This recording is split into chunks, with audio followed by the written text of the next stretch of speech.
Company for Boco. Boco enjoyed taking the night goods. The evening air was crisp, and it was nice running with no other engines around. Best of all, the trucks were too busy sleeping to cause any mischief.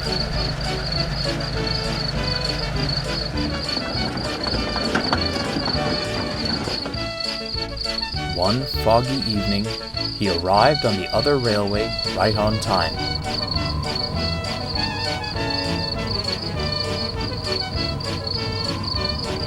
He parked his trucks and made his way to the shed. The yard was big, but Boco never had any trouble finding his way.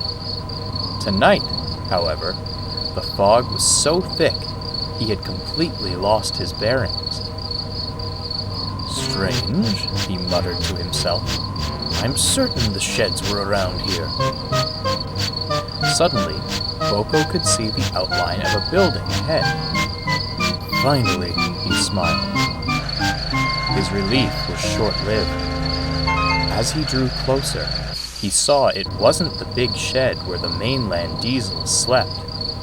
It was smaller and more akin to the old sheds on Sodor. It was shabby and looked as if it had been vacant for a long time. "A shed's a shed, old fellow," sighed his driver. "We'll go mad trying to find our way in this fog any longer." Boco was uneasy. Something felt odd. But he didn't want to navigate through the fog any further. He rolled silently into the shed and said goodnight to his driver. Now, Boco was alone. He stared out into the yard.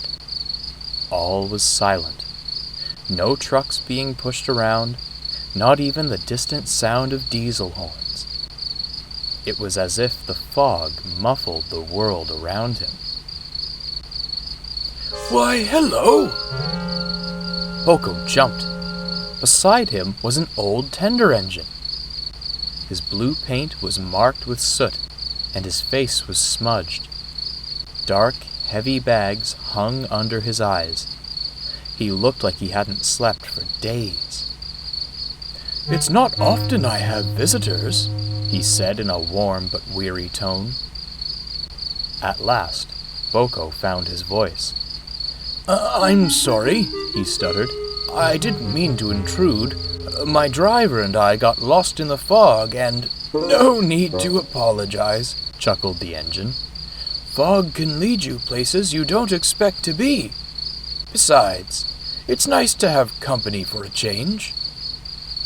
"Well, thank you," smiled Boco. "I must admit, I am surprised. I've been taking the night goods for years, but I've never seen this shed before. Or you, for that matter." The old engine chuckled again. "You're not the only one. Seems I'm invisible to most who work here." The engine eyed Boco up and down. "You're a Sodor engine, aren't you?"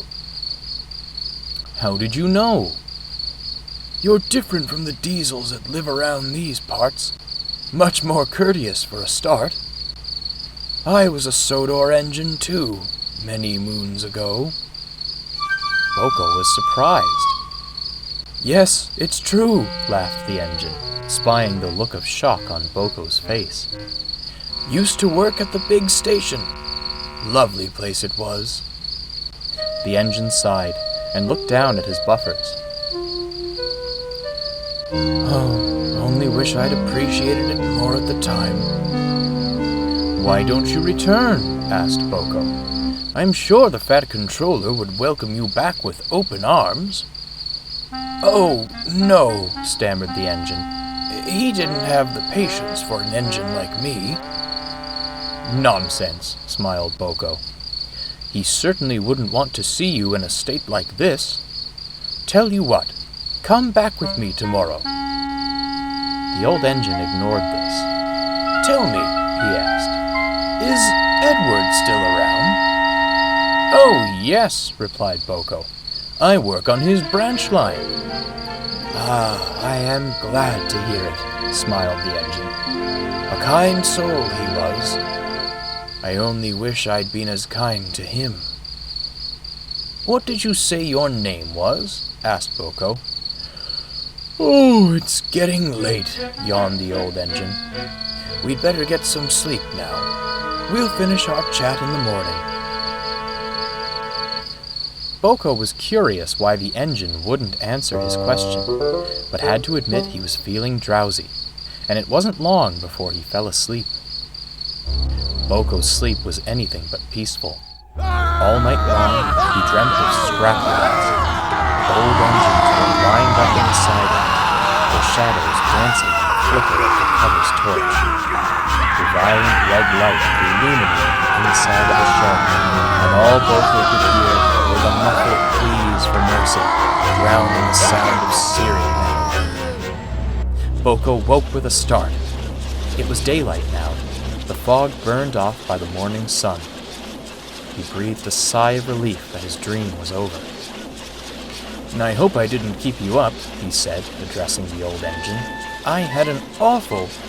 He stopped. The old engine and the shed were gone. At that moment, two of the mainland diesels rolled past. You'll do a number on your engine staying out in the cold all night, said one. But, stuttered Boco, where's the shed?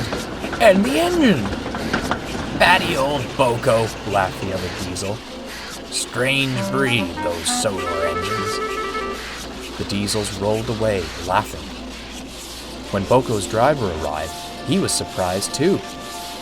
Sheds don't just disappear, he said, scratching his head. It was then that he noticed something on the ground beside the rails.